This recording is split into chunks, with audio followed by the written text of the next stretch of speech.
Hola amigos, los saluda Patricia Zapatero, acá desde nuestro espacio en donde queremos conocer a nuestros amigos los apóstoles y que comenzamos encontrándonos con uno, con el primero, con el más nombrado en el Nuevo Testamento, que es Pedro.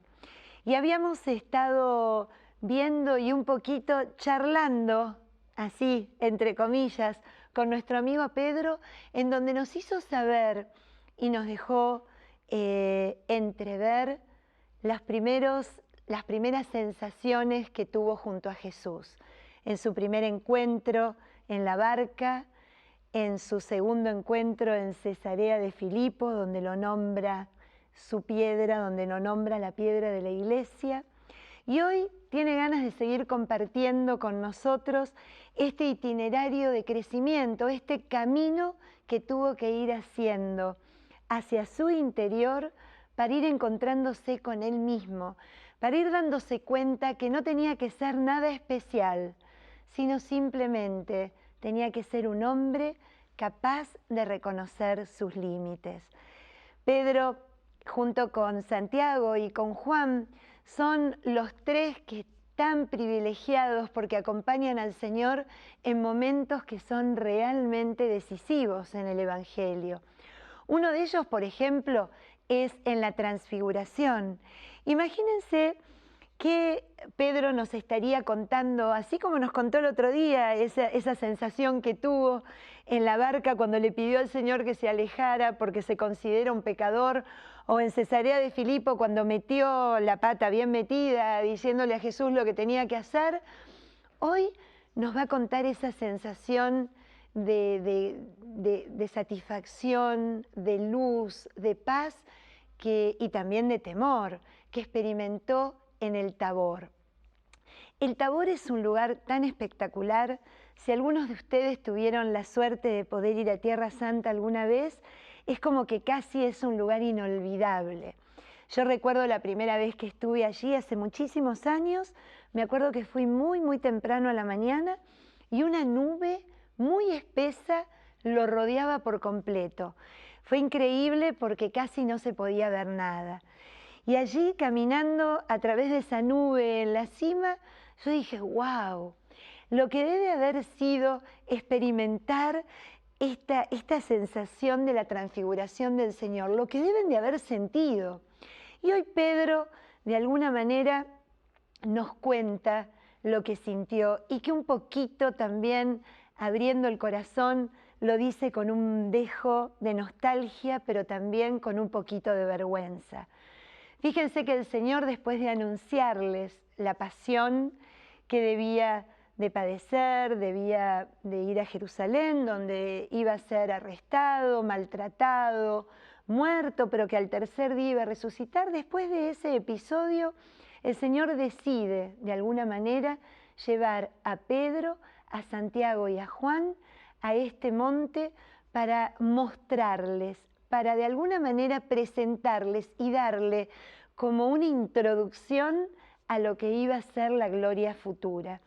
Y lo lleva y dice que junto a él se apareció Moisés y Elías, junto al Señor que estaba completamente radiante, ¿no? Con esas imágenes que utiliza los evangelistas, dándonos unas imágenes muy propias del Antiguo Testamento, muy apocalípticas también, sus prendas brillantes, la luz, la voz de Dios que dice, este es mi Hijo amado, escúchenlo.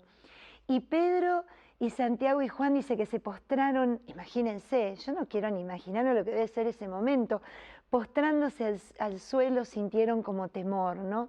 Y de repente se encontraron con que estaba Jesús solo, cuando salieron de esa situación de desazón, o sea, de no comprender cabalmente qué era lo que estaba ocurriendo. Pero Pedro nos confiesa algo. Antes de que desapareciera Moisés y Elías, cuando estaban conversando con Jesús, él le propuso a Jesús, hagamos 3 carpitas, hagamos 3 carpas, maestro, y quedémonos acá. Qué bien que estamos acá. Y cuando lo cuenta, que lo cuenta con una cierta nostalgia, también podemos ver en esas palabras como esa tentación que a veces tenemos los cristianos de instalarnos en un lugar de confort, en un lugar donde sabemos que nada malo nos puede pasar porque estamos con el Señor, no queremos salir de ahí nunca, ¿no? Yo recuerdo cuando vamos de retiro o cuando tenemos una misa especial o cuando tenemos un momento de adoración frente al Santísimo, querríamos que ese tiempo no se termine nunca. Pero justamente ese estar, ese permanecer con Jesús, Jesús se lo explica a Pedro, a Santiago y a Juan, pero a Pedro, que había dado esta iniciativa de quedarse de una manera muy concreta. Tenemos que bajar, bajemos. Y no le digan a nadie hasta que yo resucite de lo que ustedes fueron testigos hoy. Es realmente bien difícil bajar a tierra, bajar a la realidad, pero qué hermoso poder aceptar y vivir esa realidad después de haber experimentado a ese Señor glorioso, a ese Señor que no se terminaba en un anuncio de crueldad, de muerte, de sufrimiento, sino que nos proponía de alguna manera que la esperanza la tuviéramos intacta, porque la vida continúa, la resurrección espera, y Él es un Dios de la vida, un Dios vivo. Esa fue una de las experiencias que a lo mejor Pedro cuenta. Yo no me quería bajar, me querría haber quedado allí. También otro de los momentos en donde lo vemos de alguna manera muy humano, ¿no? Por ponerle un apelativo, por ponerle una calificación, es cuando, charlando con Jesús, le pregunta al maestro: decime, maestro, cuando mi hermano me hace algo, ¿cuántas veces lo tengo que perdonar? Hasta 7 veces, ¿no? Ustedes saben que que Pedro, judío como era, entendía perfectamente el símbolo, lo que significaba el número 7, que es el número perfecto, la totalidad, ¿no? Perdonar 7 veces era casi ya asemejarse a la misericordia de Dios. Y el maestro lo mira y le dice: no, Pedro. Yo creo que en ese momento Pedro debe haber respirado diciendo: ¡uf, qué suerte que no son 7 veces! Pero claro, no había terminado la frase cuando le dijo: no 7 veces, sino 70 veces 7. Hoy Pedro también nos contaría, si estuviera acá con nosotros, la dificultad que tuvo que atravesar para dejar de hacer cálculos. Y dejar de hacer cálculos en orden a esto, ¿no? A esto que más caracteriza al Señor, a su misericordia, a su perdón. Acá no hay que utilizar, habrá entendido, el tengo que, cuántas veces tengo que, sino después de la experiencia que él vivió y que le atravesó el corazón, después de esa experiencia de negación en una madrugada, cuando negó a su amigo, pudo a lo mejor en su corazón cambiar esa pregunta. Y creo yo que si se hubiese encontrado con el maestro en otro momento, le hubiese preguntado: ¿cuántas veces, maestro, puedo perdonar? No tengo que, porque ya habiendo experimentado el perdón en su vida, esa misericordia que Dios le regala, lo único que podemos hacer es abrirnos a ese perdón y nosotros llevarlo hacia los demás. Imagínense que este Pedro, así tan impulsivo, tan calculador, es el que después de la multiplicación de los panes, nos cuenta el Evangelio de Juan, en donde Jesús se ofrece a sí mismo: yo daré mi carne como alimento, yo daré mi cuerpo, quien come mi cuerpo y bebe mi sangre permanece en mí y yo en él. Y de alguna manera los invita a que, pudiendo comer la carne del Hijo de Dios, poder empezar a vivir ya la vida eterna. Cuenta el Evangelio de Juan en ese discurso precioso del capítulo 6, que es el discurso eucarístico o el discurso sobre el pan. Fíjense que cuenta el Evangelio de Juan que Pedro, ante la mirada un poco desesperanzada del Señor, porque claro, ante lo que había dicho, una multitud judía se escandalizó y comenzó a irse. Imagínense lo que era para los judíos. Por empezar, no pueden comer aún hoy, los judíos ortodoxos en general no comen la carne con sangre. Imagínense lo que era escuchar a alguien que les invitaba a comer su carne y a beber su sangre. Era algo completamente incomprensible, completamente arduo de poder atender y de poder realmente concretar, y entonces se empiezan a alejar. Y dice el Evangelio de Juan que Jesús, mirando a los 12, les dice: ¿ustedes también se quieren ir? Y claro, ahí estaba Pedro, ahí estaba nuestro amigo, que así como lo confesó sin pensar, así como lo retó, así como el reactivo por excelencia, aquel que no puede apagar lo que está en su corazón, le dice: ¿a dónde? ¿A quién iremos, Señor? ¿A quién iremos si solo tú tienes palabras de vida eterna? Ahí cuando Pedro nos lo cuenta, cuando Pedro nos narra esta pregunta, ¿a quién iremos?, nos hace pensar bien en lo profundo de nuestro corazón que cuando nos alejamos de Cristo, cuando nos alejamos de su camino, cuando nos alejamos de su enseñanza y de los mandamientos, de esos 2 mandamientos que nos pidió, amar a Dios por sobre todas las cosas y a nuestro hermano como a nosotros mismos, y en otro momento, como Él nos amó, cuando nos distanciamos de eso, resuena de nuevo esta pregunta de Pedro: ¿a quién irías, Patricia? ¿Quién tiene palabras como Jesús en tu vida? ¿Quién tiene estas palabras de vida eterna? ¿A quién vamos? Hoy que escuchamos voces por todos lados, que le damos un certificado de veracidad al internet, a cada página social, a lo que sale en los periódicos, que tenemos simpatía por tal o cual periodista y si lo dice es palabra de Dios, porque Él nunca va a decir una mentira. ¿A dónde tenemos nosotros en nuestra vida y cómo consideramos en nuestra vida esta palabra de Jesús? Nosotros también, como Pedro, le diríamos: ¿a quién iríamos, Señor, si solo tú tienes palabras de vida? A mí me encanta Juan, porque Juan nos deja pensando en estas preguntas que le hacen estos personajes que se encuentran constantemente con Jesús. Son las preguntas que nos invita a que nos hagamos nosotros. Pregúntatelo con la mano en el corazón: ¿a quién vas cuando no lo escuchás? ¿O a quién le otorgás palabras de vida cuando no es Jesús el que te las está diciendo? Y es así como Pedro sigue mostrándonos su derrotero, su caminar, su progreso, este proceso tan lindo. No me gusta esto de proceso, porque Pedro vivió en carne propia que encontrarse con el Maestro no es cambiar de golpe, no es tenerla clara para nada. Miren, a esta altura, donde es capaz de decirle a dónde iríamos, todavía no se imaginó que en algún momento él iba a dejarlo absolutamente abandonado.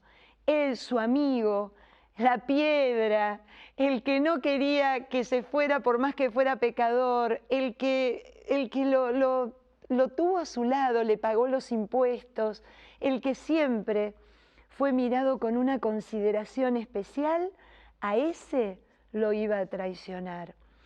Fíjense que hay un capítulo, el capítulo 21 del Evangelio de Juan, en donde realmente recrea de una manera maravillosa ese encuentro del resucitado con Pedro, ese encuentro que lejos, así como el resucitado lo ha hecho ya en un capítulo anterior, el capítulo 20, cuando se encuentra con todos los apóstoles reunidos, ¿no?, a puertas cerradas, porque tenían temor a los judíos, porque estaban a oscuras, como dice, era ya el anochecer de aquel día. Este Pedro de alguna forma tiene un encuentro con Jesús que lo saca por completo de lo esperado. Él lo primero que se debe haber imaginado es cuando Jesús le pide charlar con él a solas, que Jesús iba a empezar constantemente con una catarata de reproches. Primero, ¿por qué me negaste? ¿Por qué me negaste? ¿No era que vos en esa cena de Pascua dijiste yo voy a dar mi vida por vos? Todos estos te pueden traicionar, pero yo nunca te voy a traicionar.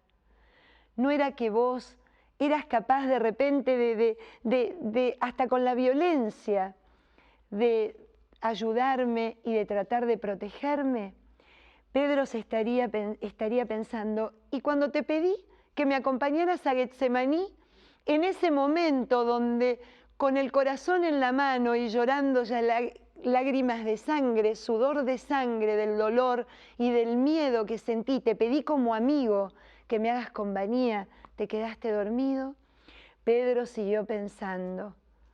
Todo eso seguramente era lo que él imaginaba que el maestro en ese momento y en ese lugar iba a traerle en consideración, iba a traerle para hacerlo sentir mal, para hacer sentir de que él había fallado, de que era una roca rota, de que era alguien que no se merecía el puesto que se le había dado.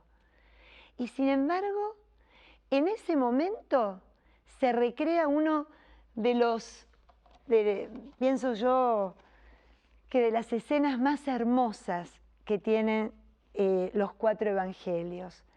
En esa intimidad, yo me voy a permitir leerles no el evangelio, sino algo que escribió Benedicto XVI en el libro que se llama Los Apóstoles y los primeros discípulos de Cristo, algo tan hermoso porque recrea el Papa Emérito ese encuentro precioso entre Pedro y Jesús, y lo recrea de una manera muy especial, utilizando los verbos en griego, para que nosotros podamos darnos cuenta en la profundidad que tiene el idioma griego, que no es lo mismo que decir en castellano. Por ejemplo, estamos hablando de la palabra amor o del verbo amar. El griego tiene distintas acepciones, ¿no? Por ejemplo, en griego encontramos caritas, que es el amor en acción, el ágape, que es el amor absolutamente con una entrega total, sin esperar absolutamente nada a cambio, y el filie, ¿no? El amor filial, el amor de amigos, el amor entre hermanos. Por eso el Papa Benedicto, utilizando la terminología en griego, y reproduce de alguna manera este diálogo, estas 3 preguntas que Jesús le hace a Pedro, y que Pedro nos estaría diciendo, miren, préstenle atención a cómo contesto y se darán cuenta de la evolución que he hecho.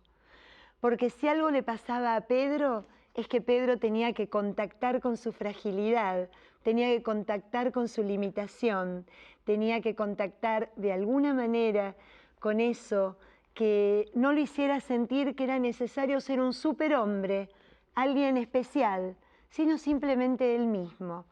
Entonces el Papa recrea este diálogo de la siguiente manera.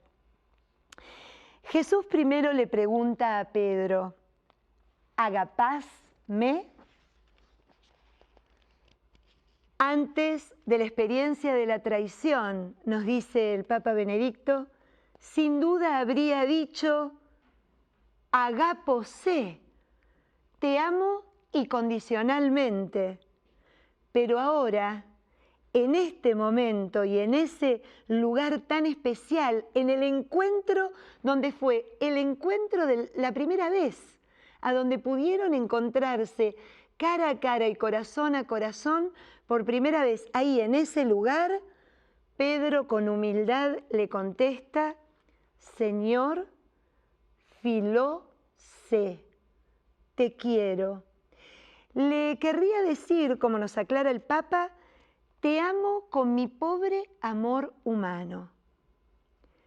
Cristo insiste una vez más y le pregunta, ¿Me amas más que esto? Y Pedro repite la respuesta nuevamente, sin titubear. Señor, te quiero como sé querer. Kyrie philo sé. Claro, a la tercera vez ya Jesús le dice simplemente a Simón, ¿filéis me? ¿Me quieres? Y Simón entiende que a Jesús le basta su pobre amor, nos dice el Papa, el único del que es capaz y sin embargo está triste porque el Señor haya tenido que preguntarle eso 3 veces. Señor, tú lo sabes todo, tú sabes que te quiero, tú sabes que te quiero como puedo, tú sabes que ahora que sé mi límite, que reconozco mi pobreza, que reconozco mi humildad, ¿no? mi nada, puedo realmente ser la roca que necesitas para tu iglesia. Ese día y en ese lugar, cuando Cristo le dice apacienta mis ovejas, 3 veces apacienta mis corderos, apacienta mis ovejas, es cuando Pedro se convirtió en el apóstol. Cuando nos muestra todo el proceso, es como que tenemos ahora la panorámica de la vida de Pedro y podemos cualquiera de nosotros darnos cuenta qué distinto el Pedro que apareció un día en el mar de Galilea y que fue visto en algunos evangelios mientras el Señor pasaba, lo vio y le dijo, sígueme, o que fue invitado a que le prestara la barca y que ese día su barca se convirtiera en la cátedra de Cristo, eso que va a empezar a hacer como iglesia. Ese día Pedro pudo realmente ante el resucitado y poniendo el corazón en la mesa y no pidiéndose ser más de lo que podía, nos enseñó una gran lección a todos. Primero, que como la roca, como la cabeza, como el líder no puede pasar por sí mismo esa sensación de limitación y de hasta dónde puedo para poder entender la limitación y el hasta dónde pueden todos los demás, aquellos que va a tener que apacentar, aquellos que va a tener que acompañar, también en un camino donde van a empezar con un fervor tremendo y con una mirada de que porque me encontré con Cristo ya nada me puede pasar. Pedro nos enseña que encontrarnos con el Señor es empezar a vivir una vida nueva, pero una vida nueva que no está exenta de la traición, que no está exenta de la mentira, que no está exenta del cálculo y un poquito de la avaricia y de esto, ¿no? que tanto nos limita en el amor hacia el otro.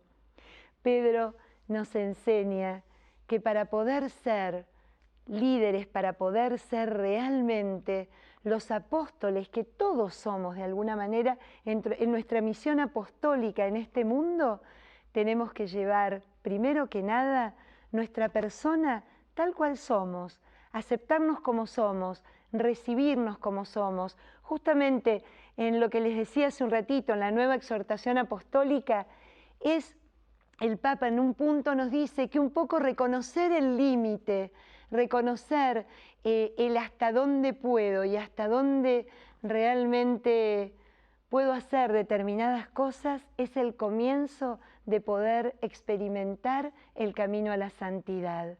Porque la santidad no es nada más ni nada menos que tratar de hacer en nosotros la mejor versión de nosotros mismos.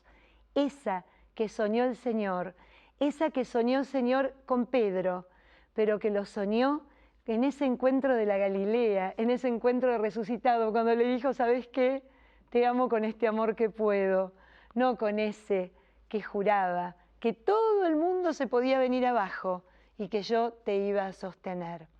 Creo que Pedro nos dio una gran lección hoy y creo también que nos quita de alguna manera esta sensación, Porque si nosotros pensamos que nosotros tenemos de alguna manera en nuestras manos la capacidad de poder hacer todo súper bien y la fuerza para no equivocarnos, para no caer en situaciones que realmente ninguno de nosotros deseamos y mucho menos con Dios, muchas veces no le damos lugar a que actúe esa gracia, ese don, que es el don que empieza a actuar en nosotros cuando nosotros, como María, podemos reconocer nuestra pequeñez.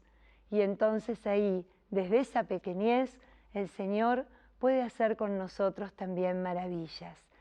Espero que sigamos encontrándonos porque faltan un montón que todavía tienen ganas de dejarnos saber cuál fue su derrotero, cuál fue su proceso, por dónde tuvieron que pasar para llegar a ser verdaderos enviados de Cristo a la misión de este mundo tan lindo, para poder desparramar su amor, su paz y su perdón. Nos vemos la próxima. Chao.